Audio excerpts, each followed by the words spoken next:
Welcome everyone. Today we are going to learn about figures of speech. अब figures of speech English language में होता क्या है?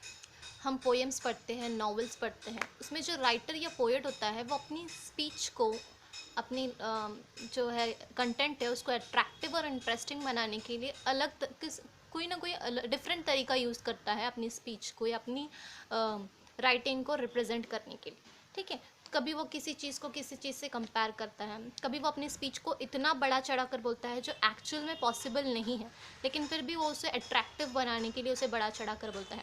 कभी वो साउंड का प्रोडक्शन प्रेजेंट करता है, कभी एक चीज़ को दूसरी चीज़ से डायरेक्ट और इनडायरेक्ट कंपैरिजन करता है, कभी सेम वर्ड का रिपीटेशन करता है ताकि उसकी जो स्पीच है वो अट्रैक्टिव और इंटरेस्टिंग हो। ठीक है, तो इन सब चीज़ों को हम कंसिडर करते हैं फिगर्स ऑफ स्पीच में। अक्सर फिगर्स ऑफ स्पीच के एक्चुअल मीनिंग उसके लिटरली मीनिंग से डिफरेंट होते हैं। ठीक है, तो आज हम देखेंगे फिगर्स ऑफ स्पीच।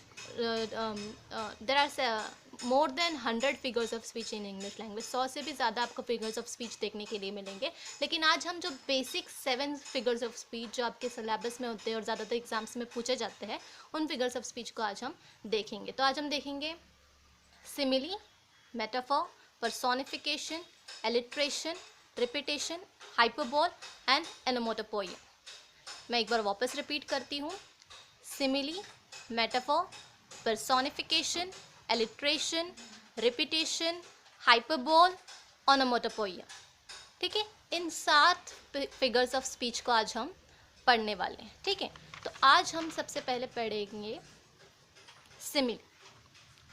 अब सिमिली वो होता है जिसमें किसी एक चीज़ को दूसरी चीज़ से हम इनडायरेक्टली कंपेयर करते हैं। ठीक है, when we compare one person to another person और one thing to another thing indirectly by using the words like और एज। लाइक और एज का मतलब होता है जैसे। ठीक है, तो इन दोनों वर्ड्स को यूज़ करके जब हम किसी एक इंसान का या किसी एक चीज़ का कंपैरिजन दूसरी चीज़ से करते हैं इनडायरेक्टली, तो वो होता है simile. For example, he is as brave as the lion। he is as brave as the lion। यहाँ पर मैंने किसी को या किसी लड़के को या किसी आदमी को मैंने किससे कंपेयर किया है? लायन से। he is as brave as the lion, वो क्या है? एक लायन की तरह बहादुर है। ठीक है, तो मैंने क्या किया है? एज यूज़ किया है। यहाँ पर कौन सा वर्ड यूज़ किया है? एज। हम एज और लाइक ये 2 वर्ड्स का यूज़ करते हैं इनडायरेक्ट कंपैरिजन के लिए। ठीक है, तो इसको हम कहते हैं सिमिली। सिमिली में हम क्या करते हैं? कंपैरिजन करते हैं, पर कैसा कंपैरिजन करते हैं? इनडायरेक्ट कंपैरिजन करते हैं बाय यूजिंग दीज 2 वर्ड्स। ये 2 वर्ड्स को यूज़ कर कर हम इनडायरेक्ट कंपैरिजन करते हैं। ठीक है, नेक्स्ट वी हैव मेटाफर। अब मेटाफर भी जो है इसमें भी हम कंपैरिजन ही करते हैं, इसमें भी हम एक चीज़ का दूसरी चीज़ से कंपैरिजन ही करते हैं, पर देयर इज़ अ डिफरेंस। हम यहाँ क्या करते हैं? इनडायरेक्ट कंपैरिजन करते हैं by using these 2 words like और एज। ये 2 वर्ड्स का यूज़ कर कर हम इनडायरेक्ट कंपैरिजन करते हैं सिमिली में, पर मेटाफर में हम डायरेक्ट कंपैरिजन करते हैं। जैसे कि मैंने यहाँ पर कहा था he is as brave as the lion. ये जो है वो जो है लायन की, एक शेर की तरह बहादुर है, लेकिन मैं यहाँ पर क्या कर रही हूँ? ही इज़ द लायन, वो एक शेर है। ठीक है, अब दोनों में मैंने क्या किया है? एक इंसान को एक शेर से कंपेयर किया है उसकी बहादुरी बताने के लिए। ठीक है, मैंने एक इंसान को एक शेर से कंपेयर किया है उसकी बहादुरी बताने के लिए। दोनों में मैंने कंपैरिजन किया है, पर डिफरेंस क्या है? सिमिली में मैंने इनडायरेक्ट कंपैरिजन किया है और मेटाफर में मैंने डायरेक्ट कंपैरिजन किया है। ठीक है, so there is the difference between simile and metaphor. दोनों में हम कंपैरिजन ही करते हैं, पर सिमिली में हम इनडायरेक्ट कंपैरिजन करते हैं और मेटाफर में हम डायरेक्ट कंपैरिजन करते हैं। ठीक है, नेक्स्ट वी हैव पर्सोनिफिकेशन। अब पर्सोनिफिकेशन में क्या होता है? जब हम किसी नॉन लिविंग थिंग को लिविंग थिंग से कंपेयर करते हैं या फिर नॉन लिविंग थिंग को ऐसे रिप्रेजेंट करते हैं जैसे कि वो लिविंग थिंग हो, उसमें लिविंग थिंग की क्वालिटी को रिप्रेजेंट करते हैं। ठीक है, फॉर एग्जाम्पल, अगर मैं कह रही हूँ the sun smiled at me, यानी सूरज ने मुझे देखकर मुस्कुराया। अब मुस्कुराना तो कोई लिविंग थिंग ही कर सकता है, नॉन लिविंग थिंग में इतनी वो मुस्कुरा नहीं सकता किसी को देखकर, लेकिन सन को मैंने क्या किया? उसके अंदर लिविंग थिंग की क्वालिटी रिप्रेजेंट कर कर उसको बताया, तो यहाँ पर पर्सोनिफिकेशन हो गया। एक एग्जांपल देख लेते हैं हम एक और। माई alarm येल्स at me every morning, यानी मेरी अलार्म मुझ पर चिल्लाती है हर मॉर्निंग में।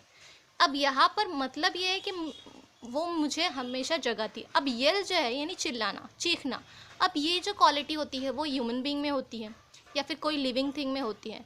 अलार्म जो है वो एक नॉन लिविंग थिंग है, उसमें ऑब्वियसली ये क्वालिटी नहीं होंगी, वो एक नॉन लिविंग थिंग है तो वो चिल्ला नहीं सकती। लेकिन यहाँ पर यल का मतलब है वो अलार्म जो बजती है, ठीक है, जो ज़ोर से बजती है, उसको यहाँ पर उसने इस तरह से प्रेजेंट किया है, इस तरह से बताया गया है कि वो मुझ पर चिल्लाती है, ठीक है। तो ये एक तरीका होता है अपनी बात को रिप्रेजेंट करने का, ताकि वो बात ज़्यादा अट्रैक्टिव लगे, ठीक है। तो अलार्म ऑब्वियसली एक नॉन लिविंग थिंग है और रियल जो है वो एक ऐसा एटीट्यूड है या ऐसा बिहेवियर है जो एक लिविंग थिंग कर सकती है, ठीक है। तो जब हम किसी नॉन लिविंग थिंग को ऐसे रिप्रेजेंट करते हैं जैसे कि वो एक लिविंग थिंग हो, अब यहाँ पर मैंने अलार्म को ऐसे रिप्रेजेंट किया बाय सेइंग येल, जैसे कि वो एक लिविंग थिंग हो, इसलिए यहाँ पर ये सेंटेंस किस में क्लासिफाइड हो गया, पर्सोनिफिकेशन में। My alarm येल्स at me every morning, मेरी अलार्म मुझ पर हर सुबह से चिल्लाती है। अब जाहिर सी बात है अलार्म एक नॉन लिविंग थिंग है, वो चिल्ला नहीं सकती मुझ पर, लेकिन मेरी बात को मैंने अच्छी तरह से मतलब एक अलग अंदाज में रिप्रेजेंट करने के लिए इस सेंटेंस को इस तरह से यूज़ किया। तो ये सेंटेंस किस में क्लासिफाइड हो गया, पर्सोनिफिकेशन में क्लासिफाइड हो गया, ठीक है। Next figure of speech we have alliteration. अब एलिट्रेशन क्या होता है, रिपीटेशन ऑफ सेम साउंड और लेटर। जब सेंटेंस में कोई लेटर्स बार बार आ रहे हैं या कोई सेम साउंड बार बार आ रहा है, उस वक्त वो फिगर ऑफ स्पीच एलिट्रेशन कहलाती है। जैसे sheep should sleep in shed, sheep should sleep in shed.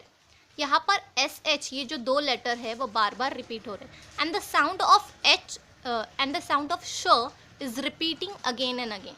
यहाँ पर जो श का साउंड है वो बार बार रिपीट हो रहा है, इसलिए ये क्या हो गया, एलिट्रेशन हो गया। एलिट्रेशन कब होता है, जब कोई सेम साउंड या सेम लेटर्स बार बार रिपीट होते हैं, तब वो सेंटेंस होता है एलिट्रेशन वाला सेंटेंस, ठीक है। तब वो फिगर ऑफ स्पीच कौन सी होती है, एलिट्रेशन वाली। Next we have repetition. Repetition, अब रिपीटेशन भी, इसमें भी रिपीट होता है, पर क्या रिपीट होता है, अ वर्ड, सम वर्ड्स और ग्रुप ऑफ वर्ड। एलिट्रेशन में लेटर और साउंड रिपीट होते हैं, लेकिन रिपीटेशन में क्या रिपीट होता है, वर्ड्स और ग्रुप ऑफ वर्ड्स। या तो वर्ड्स रिपीट होते हैं बार बार, या तो group of words bar bar repeat होते हैं। अब यहाँ पर एक मैंने पोयम का सेंटेंस लिया है एग्जाम्पल में, good morning the best to you this morning. Good morning the best to you this morning. इस सेंटेंस में आप देख सकते हैं गुड मॉर्निंग और गुड, ये जो वर्ड्स है बार बार रिपीट हुए, ठीक है। एटलीस्ट आप देख सकते हैं मॉर्निंग जो है वो 3 बार रिपीट हुआ है, ठीक है। तो ये सेंटेंस किस में आ रहा है, रिपीटेशन में आ रहा है, ठीक है। ये सेंटेंस को हम कौन सी फिगर ऑफ स्पीच में कंसिडर करेंगे, रिपीटेशन में, क्योंकि यहाँ पर सेम वर्ड बार बार रिपीट हो रहा है। एलिट्रेशन में और रिपीटेशन में आपको फ़र्क समझ में आ गया कि एलिट्रेशन साउंड को और लेटर्स को रिपीट करता है और रिपीटेशन वर्ड्स को और ग्रुप ऑफ वर्ड को रिपीट करता है, ठीक है। अब हम नेक्स्ट देखेंगे hyperbole. Hyperbole is the extreme exaggeration to make a point.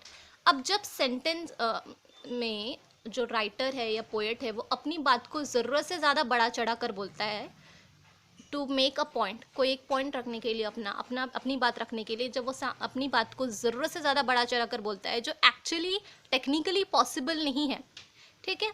For example, अगर कोई कह रहा है मैं चांद तारे तोड़कर लाऊंगा, तो ये बातें सुनने में अच्छी लगती है, लेकिन टेक्निकली ये बात पॉसिबल नहीं है, क्योंकि एक तारे की साइज ह्यूमन बीइंग से कई ज़्यादा बड़ी होती है, ठीक है। तो टेक्निकली ये बात पॉसिबल नहीं है, लेकिन फिर भी बहुत सी आप पोएम्स में, सॉन्ग्स में ये सब सुनते होंगे कि राइटर ऐसा लिखता है, ठीक है। तो ये ऐसे सेंटेंस जो टेक्निकली और पॉसिबल नहीं है, ऐसा नहीं हो सकता, लेकिन फिर भी राइटर उसको अपनी बात को अच्छे अट्रैक्टिव तरीके से रिप्रेजेंट करने के लिए लिखता है, तो उसको कहते हैं हाइपरबोल, ठीक है। For example, he is running faster than the wind, वो हवा से ज़्यादा तेज़ दौड़ रहा है।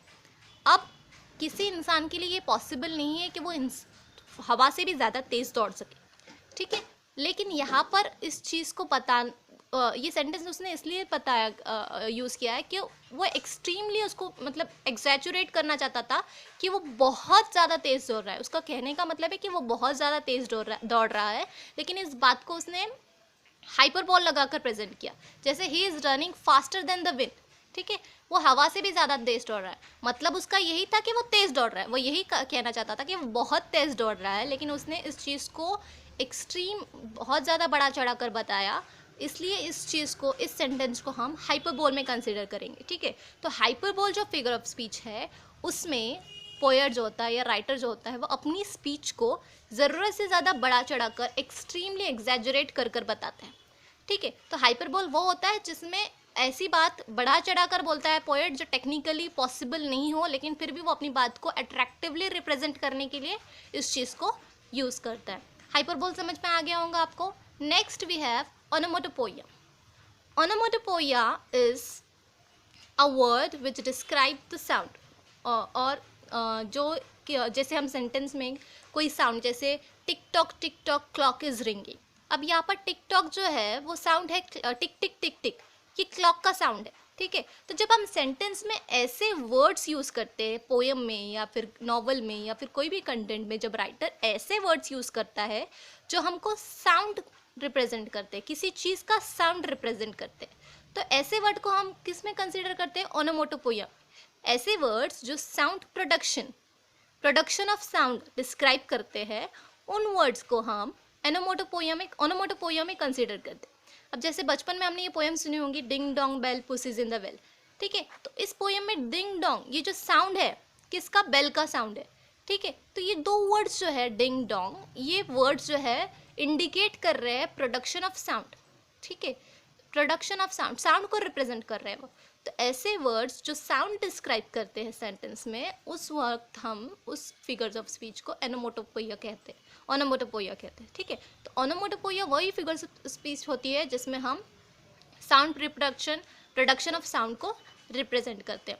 ठीक है, तो ये थे हमारे 7 फिगर्स ऑफ स्पीच जो आज हमने पढ़े। ठीक है, I will revise it again. Figures of speech: simile, metaphor, personification, alliteration, repetition, hyperbole, onomatopoeia। ये 7 फिगर्स ऑफ स्पीच आज हमने सीखे।